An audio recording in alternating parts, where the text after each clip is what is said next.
सबसे पहले मैं अपने यूथ को, अपने दर्शकों को अक्षय तृतीया के शुभ अवसर पर बधाई देना चाहता हूँ। अब सभी साथियों का मंगल हो, सभी साथियों का अच्छा हो, सभी कार्य सिद्ध हो साथियों। इसी मंगल अवसर पर आज कुछ विशेष बातें आपके सामने रखना चाहता हूँ साथियों, कि जो मुझे शायद कहना चाहिए आपके साथ और इसको साझा करना चाहिए आपके साथ, वो है कि अभी जो वर्तमान में पुलवामा का मामला हुआ है, इसके ही परिप्रेक्ष्य में ये बात मैं करना चाहता हूँ साथियों। जो हमारा धर्म है और जो इस धर्म के, जो हिंदू धर्म के जो सबसे बड़े स्तंभ माने जाते हैं, जो कहते हैं कि सबसे बड़ी ऊंची जो कुर्सी होती है, वो शंकराचार्य की मानी जाती है हमारे यहाँ, जैसे कि धर्म के संबंध में। मतलब इसी के परिप्रेक्ष्य में आप लोगों से कहना चाहता हूँ कि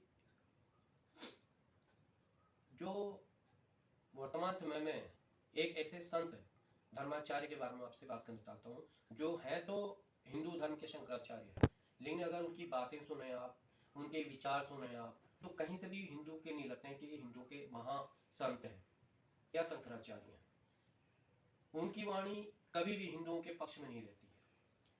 अब ये मुझे मजबूरी बताना पड़ रहा है, क्योंकि ये सब चीज़ें जानना भी बहुत ज़रूरी है कि संत के भेष में वो क्या बंदा है।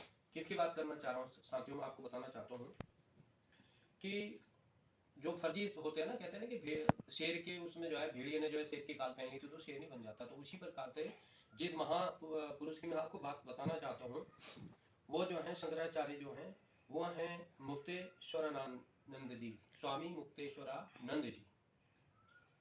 ठीक है साथियों, अब उनके वचनों को देखेंगे आप।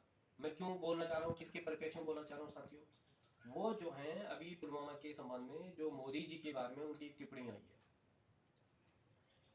जो टिप्पणी करी है उन्होंने, वो बहुत ही दिल को भेदने वाली है।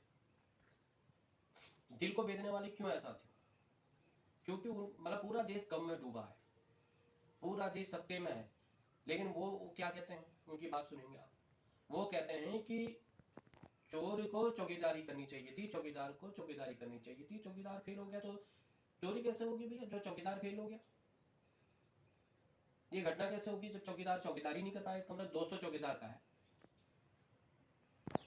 तो ये शब्द आप समझ सकते हैं कि किसके लिए कहा गया। भले ही उन्होंने प्रोक्ष तौर पर उसका नाम नहीं लिया, उनका माननीय का नाम नहीं लिया, लेकिन अब ये क्या एक संत की वाणी हो सकती है साथियों? क्या संत ऐसा कह सकता है? आप इनका इतिहास उठा के देखना तो आपको पता चलेगा कि कभी भी, जब भी कोई हिंदू का मामला हुआ हो, उनके धर्म के बारे में बात हुई हो, तो इन्होंने कभी भी अपना मुंह नहीं खोला है। हाँ, एक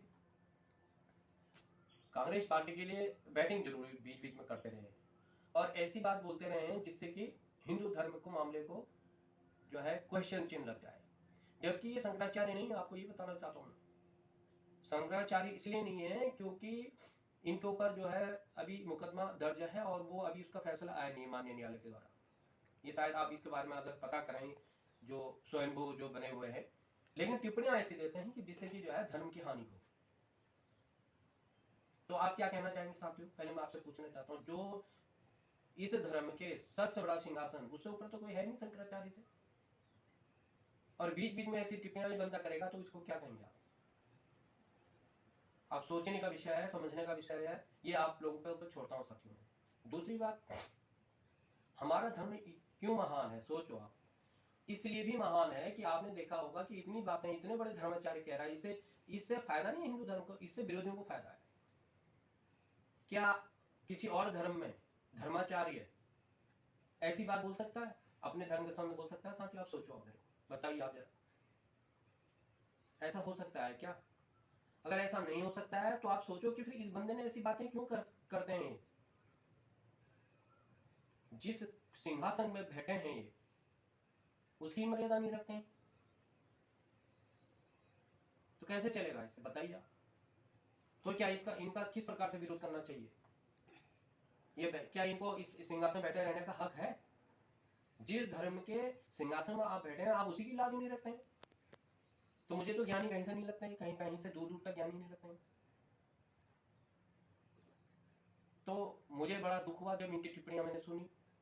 और मोदी जी को देखिएगा, अभी एक मैं कुछ देख रहा था एक वीडियो, तो उसमें मैंने देखा कि मोदी जी जो है एक कोई उद्योगपति थे, उनके प्रोग्राम में पहुंच जाते हैं, क्योंकि ये जो संघ जिसके बारे में बता रहा हूँ आपको मैं, ये ऐसी ही आदत है इनकी।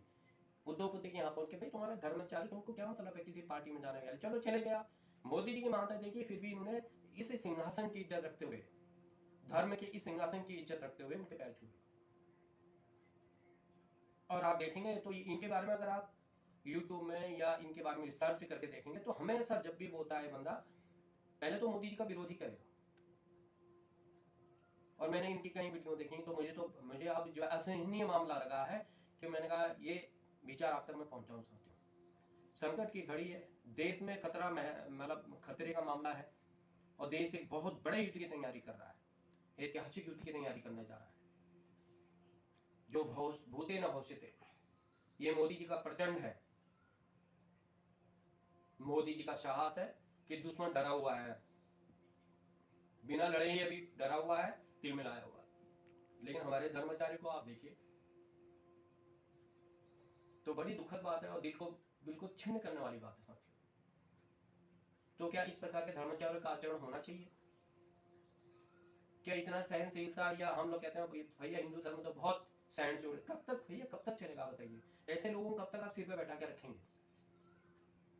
इस प्रकार के लोगों का विरोध होना चाहिए और निश्चित होना चाहिए।